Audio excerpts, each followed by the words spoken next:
Здравейте, бях ви споменал за опцията да сложите под вашата мивка мивачка, която да мери всякакви продукти, които на вас не ви трябват. Искам да ви покажа, примерно, моята, която имам. Марката е Франке и това е самата мивка, как изглежда. Това е местото, откъдето може да си мушкат нещата. Идва си с такава тапа, която искате, може да затворите. Също може да се използва да се бутнат неща.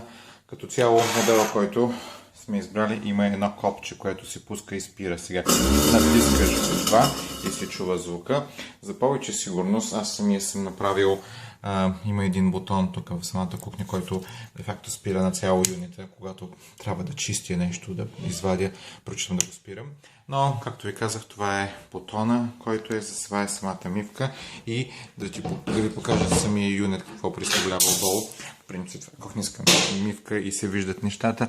Това е самия юнит, самата част на машината, когато я пусне човек. Чува се звука само.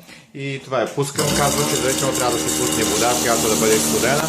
И примерно мога да ви покажа интересното е, да кажем, няма нищо друго.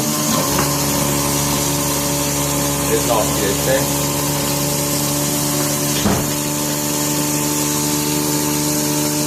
Това е сливата с постилка даже. Мушкате го.